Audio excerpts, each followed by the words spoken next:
ठीक है।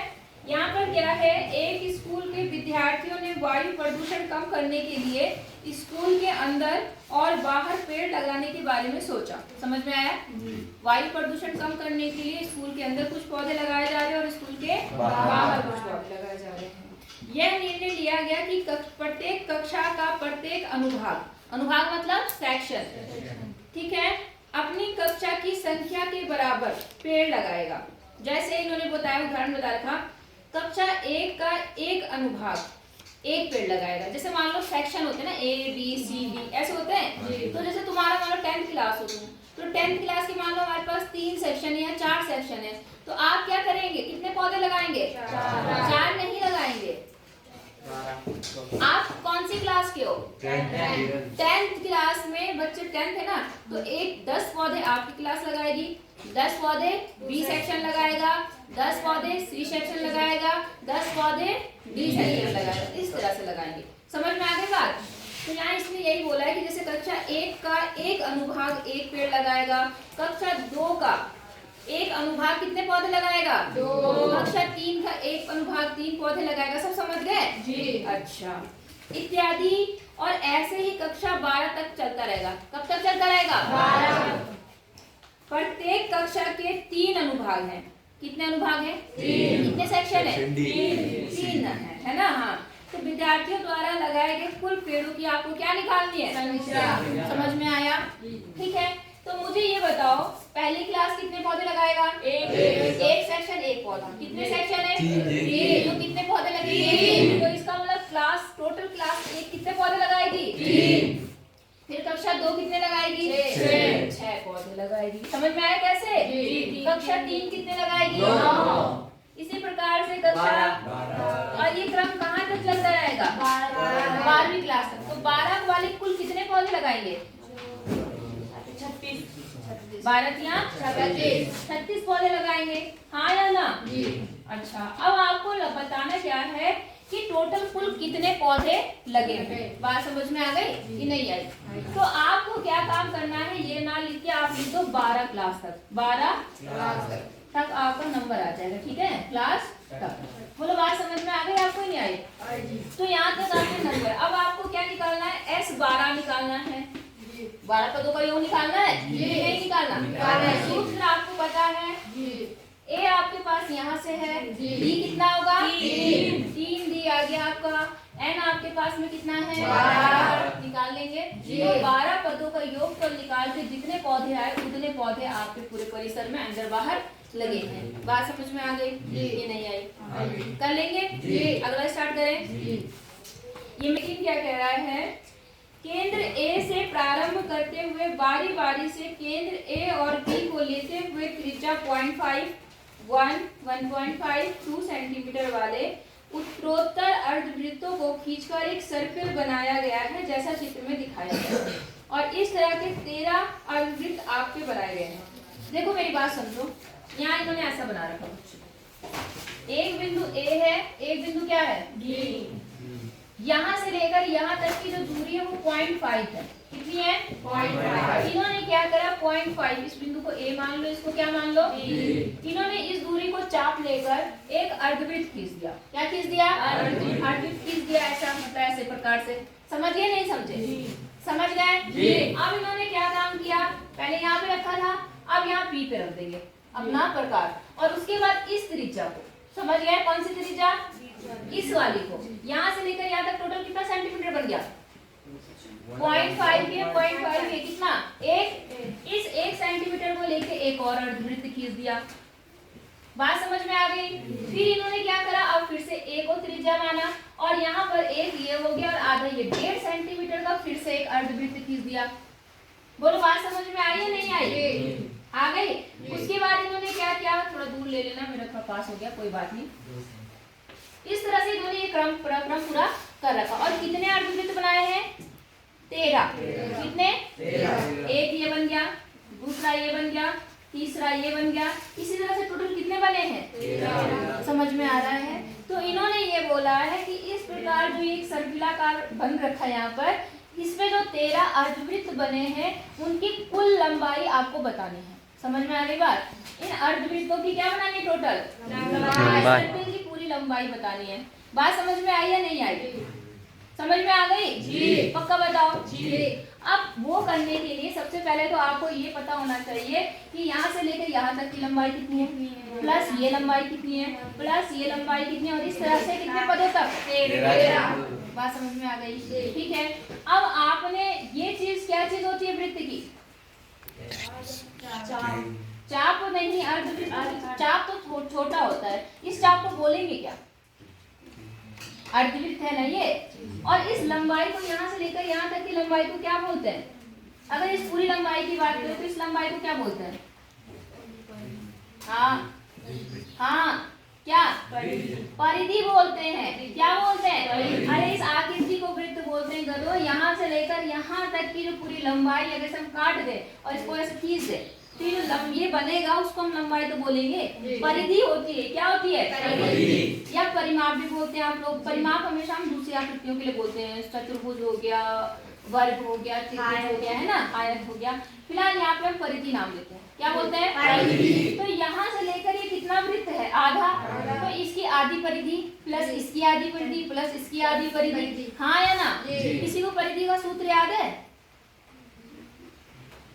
10 में हो तुम? नहीं यार, 2πr। कितना? 2πr। भूल जा रहे हो तुम। कितना? 2πr। ये तो फुल का हो गया। तो आधे का कितना होगा? 2πr/2। हाँ, 2πr/2 मतलब 2 से 2 क्या हो जाएगा? तो कितना बचा? πr। क्या बचा? तो यहाँ से लेकर यहाँ तक की जो लंबाई है वो क्या बन गई? π/r। क्या बन गई? अब r इसके लिए कितना है? 0.5। तो r की जगह मैंने क्या लिख दिया? 0.5। बोलो समझ में आ गई बात? यहाँ से लेकर यहाँ तक की लंबाई निकल गई। अब यहाँ से लेकर यहाँ तक की लंबाई निकालनी है, समझ गए? तो यहाँ से लेकर यहाँ तक त्रिज्या कितनी बन जाएगी?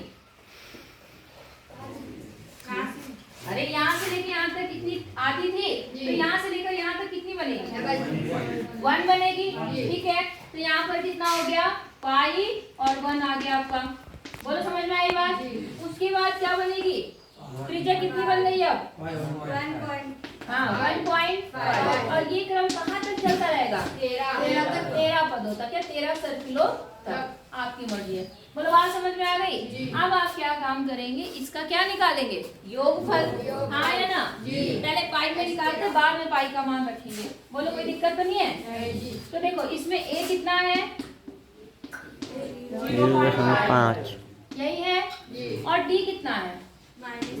इसमें से इसको क्या करेंगे? घटाना आता है। दशमलव के नीचे दशमलव 1.0 और 0.5 कितना आएगा?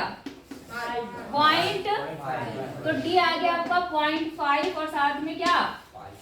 पाई। बोलो समझ में आ गई बात? और आपका n कितना है? 13। अब इनका योगफल निकाल लेते हैं, आपका आंसर आ जाएगा। ठीक है, तो s 13 बराबर 13/2। फिर सूत्र में क्या होता है? 2 गुणा 1 कितना है आपका? 0.5। बोलो समझ में आया? प्लस n-1 और इंटू g। बोलो बात समझ में आ गई? नहीं आई आपको? आ गई। अब थोड़ा सॉल्व कर लेते हैं। यहाँ कितना आ गया देखो, ये 13/2 ऐसे रखो फिलहाल। इसको इससे गुणा करेंगे, 5 दूनी 10। कितने अंक पर दशमलव? ये आ गया। बोलो समझ में आई बात? प्लस यहाँ कितना आएगा? 12 आएगा इसका। और 12 पंचे 60। 60 में कितने अंक पर दशमलव? 1 मतलब 6। बोलो यहाँ तक समझ में आ गया? 1 और 6 मिलके कितना बन गया? 7 पाई। कितना बन गया? 7। बोलो यहाँ तक समझ में आया? दशमलव के पास 0 की वैल्यू नहीं होती, इसलिए मैंने हटा दिया। अब आपको पाई का मान पता है कितना होता है? 22/7। हाँ, 22/7। तो ये ऐसे रहा और पाई की जगह हमने क्या रख दिया? 22/7। इस 7 से ये 7 क्या हो गया? और यहाँ कितना आ गया? इस 2 से 22 भी कट गया। और 11 को अगर हम 13 से मल्टीप्लाई करेंगे तो कितना आएगा? 143। ये आपका आ गया। ये टोटल जो 13 सर्किल बनेंगे उनका योगफल कितना आएगा? इतना। इसमें सेंटीमीटर में दे रखा, इतना सेंटीमीटर। बोलो समझ में आ गया? कर लेंगे? हाँ जी, कर लो। 19 देखो यहाँ पर क्या है, 200 लट्ठों को एक ढेरी के रूप में इस प्रकार रखा जाता है। कितने लट्ठे हैं? 200। सबसे नीचे वाली पंक्ति में 20 लट्ठे हैं। सबसे नीचे कितने लगाए? 20। सबसे नीचे उन्होंने 20 लगाए। बात समझ में आ गई? उसके बाद कितने लगाए अगली पंक्ति में? 19। उसकी अगली पंक्ति में 18। इस तरह से इन्होंने क्या करा, ये 20 लट्ठे इन्होंने पूछा कितनी पंक्तियों में रखे जा सकते हैं और सबसे ऊपरी पंक्ति में कितने लट्ठे आएंगे वो आपको निकालना है। सवाल समझ में आ गया कि नहीं आया? जैसे प्राइस वाला सवाल था, हूबहू वही सवाल मान के चलो। आई बात समझ में? नीचे सबसे नीचे कितने लट्ठे रखे इन्होंने? 20। तो सबसे पहला नंबर कितना हो गया? 20। उसके बाद कितने हैं? 19। आया ना? उसके बाद और टोटली कितने पदों तक गया, मतलब कितनी ऊंचाई तक गया ना, कितनी ऊंचाई तक गया ये चीज हमें पता नहीं पता। तो हमने लिख दिया n पंक्तियों तक, n पंक्तियों तक लिख दिया, पदों तक। समझ गया ना क्या है ये? n पंक्तियों तक। अब इन्होंने क्या दिया है, इन टोटल लट्ठों का योगफल दिया है। आया ना? मतलब SN दिया है। कितना? 200। बोलो, बात समझ में आ गई?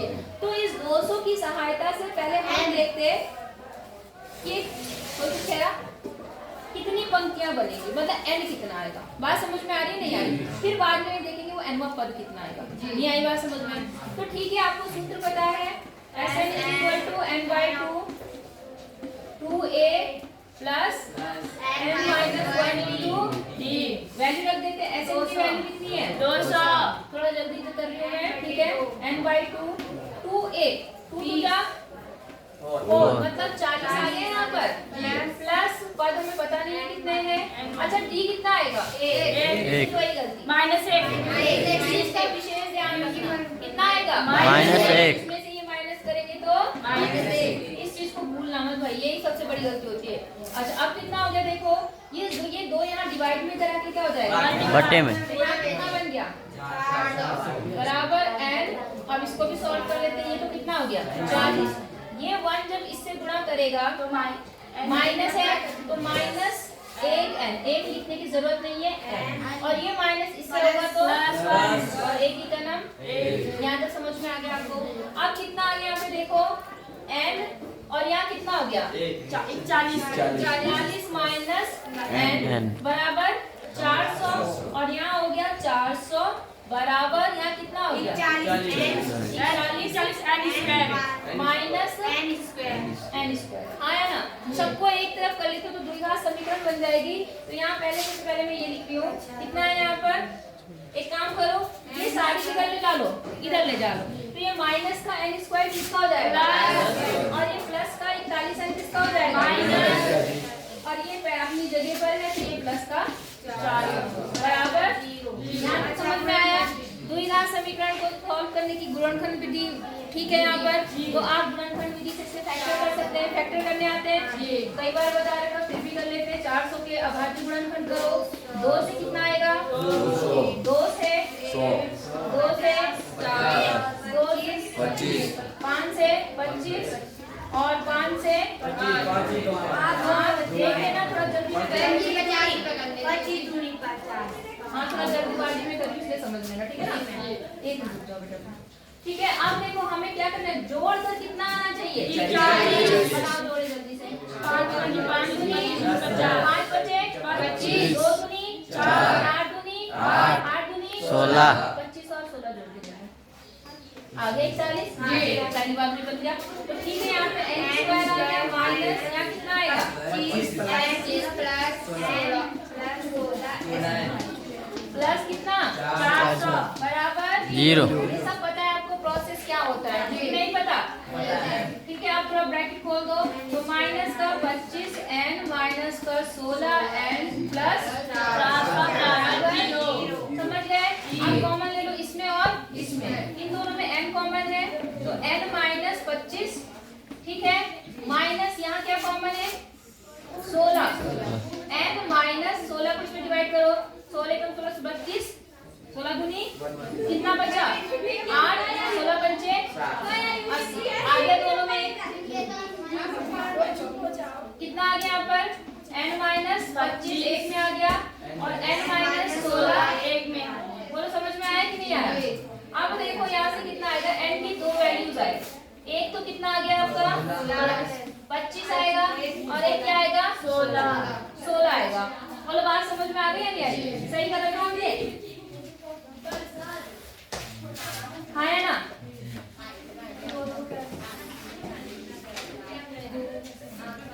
दो क्यों आए? दो वही तो मैं सोची हूँ, कहीं माइनस में गड़बड़ तो नहीं बना। n के दोनों मान सही होंगे, ऐसा नहीं हो सकता, दो तो हो नहीं सकते बेटा। हम पाउस करते हैं, n के दो मान आए हैं, ठीक है।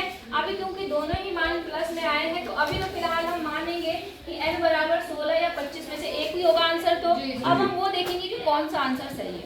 आई बात समझ में? तो अब आप क्या काम करना कि nवां पद निकालो।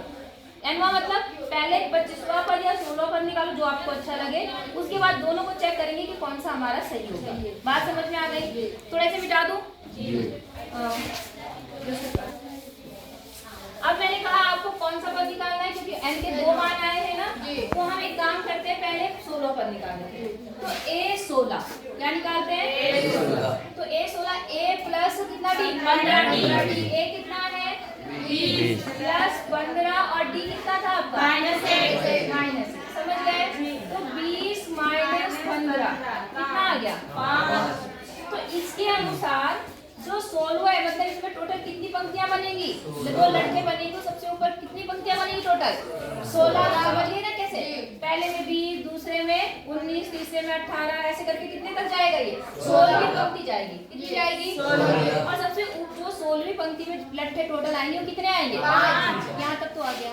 अब एक बार 25 लेके देखो तो जरा, a25 लेके जवाब देखो तो a प्लस कितना d बनेगा? a plus 24 D. हाँ या ना? a कितना है आपका 20 प्लस 24 और यहाँ पे माइनस का एक, सॉरी 24 है ना, तो 24 ही का नाम 24 माइनस का, यहाँ से कितना आ रहा माइनस का, मतलब 25वें जो इन्होंने कहा कि n बराबर 25वां, 25वें में कितनी वैल्यू आ रही? माइनस का। लट्ठे की संख्या माइनस में आ सकती है कि नहीं आ सकती? आ सकती है। लट्ठों की संख्या कभी माइनस हो सकती है? नहीं हो सकती।